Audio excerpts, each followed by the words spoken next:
Bonjour à tous, c'est l'heure de notre quotidienne Quintet Flash direction ce samedi sur l'hippodrome de Vincennes à l'occasion du prix Saint-Georges de Didonne.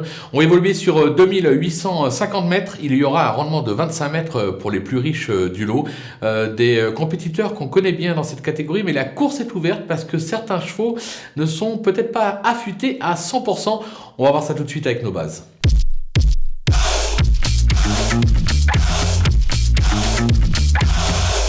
Les bases, on y vient avec le numéro 11, Enzo Dessart. Alors, même s'il lui arrive de se montrer parfois fautif, il se montre d'une belle régularité, il excelle sur cette piste. Il vient de peaufiner sa forme sur l'hippodrome d'Argenton avec une deuxième place à la clé de mémoire. Je pense qu'il est capable de passer le peloton en tête. On va se méfier avec le 2, Fosbury, qui affiche 100% de réussite sur ce parcours en 2 tentatives. Il approche de son meilleur niveau, il est bien engagé en tête.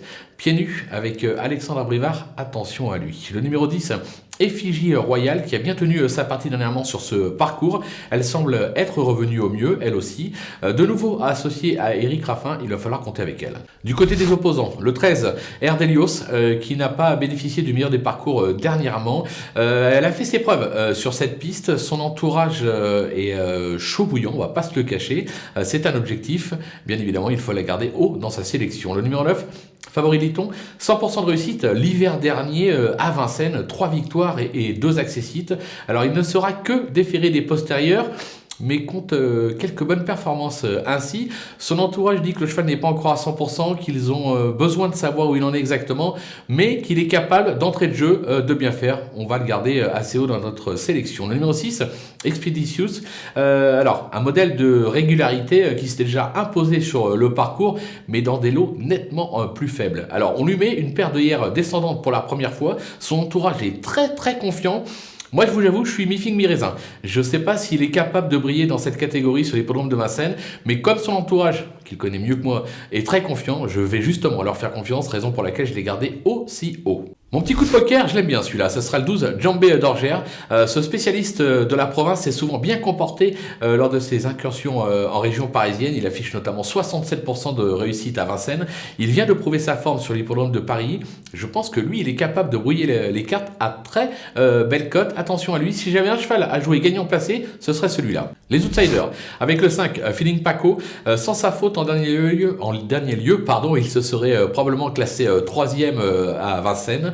Son bilan, justement, à Vincennes, 2 victoires, 1 accessite pour 3 disqualifications.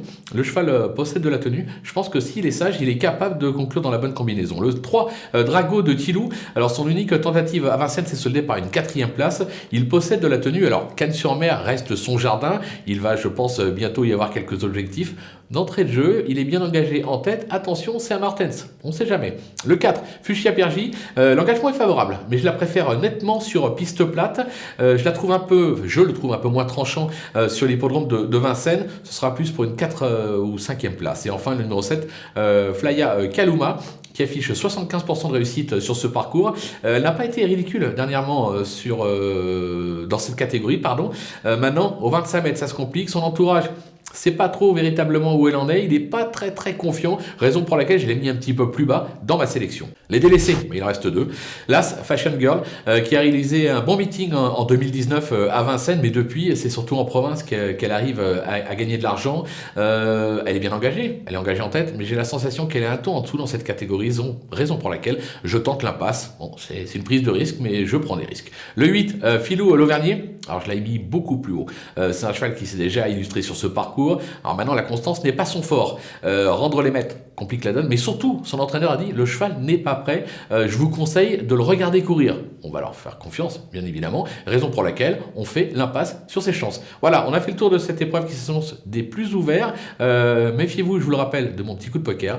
On va se quitter avec ma sélection et mes conseils de jeu. À vous de jouer.